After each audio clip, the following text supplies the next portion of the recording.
speaking of that, right? Like, what are things that you do in your life to remain so chill and like so creative, right? So I studied like psychology a lot back in my years. Still, I'm reading psychology books and stuff, and I learned like what you're thinking about often, or like what you hear often, or what you see often. Like it becomes maybe a repetition in your brain. Your neuronal networks like still growing. It's like a street. I'm always doing like that example. Like for example, you're thinking about one thing, and you have like a dirty road in your mind, like just a small road. But the more you're thinking about it, or the more you're talking about it, or seeing it, the road gets like bigger with a higher quality, and then you will see it's like a highway. So the same thing I used to develop myself. So I was literally the whole past 5 years cutting off every single negative thing I could like be on, like negative environments, negative people or friends like who are literally talking all the day about like nonsense about non-necessary things.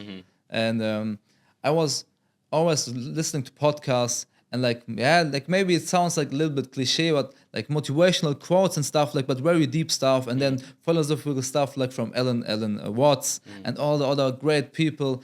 I was listening to them every single day, like when I'm driving the car when I was 18, 19. I know, I remember I had friends who were laughing about this. I swear, they were like, oh, Grecko again with his motivational Yeah. stuff. And I was like, bro, I swear you're gonna regret this like in a few years. And now I mean I don't want to name names, but these people right now suffering hard. Yeah. Like they have no school education, they have not a great job. Like they are still working, like they're jumping from job to job, like in Yeah. factories.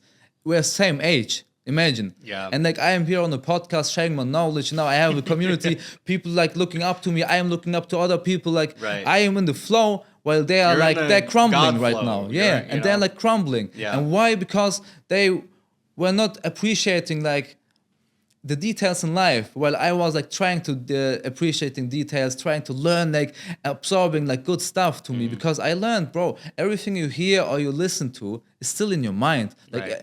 at least in your subconscious mind. So, but it's still inside of you, and your subconscious or your consciousness will be created with all the things you have in your subconsciousness. And guess what? When you're just listening to shitty music, going to like bad places, how should your consciousness build upon like bad subconscious stuff?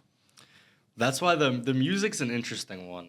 And not to get too deep into this, but the music is a very interesting one because, I mean, not just in America, but everywhere it's hip hop, rap, and there's a lot of things being said in this music that's very manipulative. It's very sub-programming in terms of what they want you to do and how they want you to think.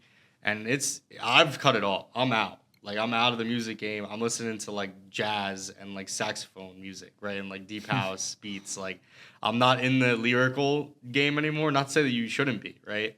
There's great music out there. There's, like, other, genres that are fantastic. But, yeah, that whole thing is interesting. Like, Yeah. I like what you said about it's a road and then it gets built into a highway, right? So, those thoughts, the ways your mind can go, right? You can control, but you can't really to an extent, right?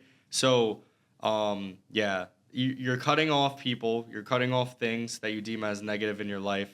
Now you've had some success, and are those people coming back, or they're just like, yo, Grecko's crazy now, like, you know what I mean? Like, Yeah, to be honest, my DMs like they are still like always filling up, and when I'm sometimes checking them, I see like old people like, "Oh, Greg, you made it, bro. You're crazy. I know you made it, bro." They didn't know I made it, bro. They didn't believe in me, no. But Right. they're talking now, like, "Bro, we should hang out and talk about deep stuff and deep talks." And I'm like, "Bro, no. no, bro. Like Yeah. you had your chance, bro. Like bro, back then before I started firms and all that stuff, I tried like e-com and all that stuff, but Yeah. I was literally always posting my stories like, hey, I'm ready to connect with people when someone wants to start something. Let's hit me up. And bro, literally the message was zero. Zero. Like nobody hit me up. Like nobody wanted to start things or believe in like the vision I had. And now they're coming. Now they're saying like, hey, bro, let's meet. Hey, I will pay you, bro. Teach me. And I'm like, bro, no. Like Yeah. I don't need your money. I just don't want to hang up anymore with you, bro. Yeah. Like the They're time is fans. gone, bro. Yeah, they're fans now, They're inspired by you, But yeah, that's still good, bro. They're inspiring, but they're still like giving me props and saying, "Yo, bro, now because of you, I started trading. I started that, and I have like a mentoring, like a German one, only German. yeah. It's like a family for me. And there, I am not only talking about trading. I'm still talking more like about psychology and philosophy. And Well, yeah, the trading is a skill that you've acquired, but that's not the core of why you've made it, yeah, right? It's not, I have so much talent, I'm gonna trade. You know, that's not it. Some few people it is. We talked this in the last one. You have some talent, you can get there, but it's about this core foundation, your principles. You could have made it in trading. You could make it in many other things, thinking the way that you exactly. do.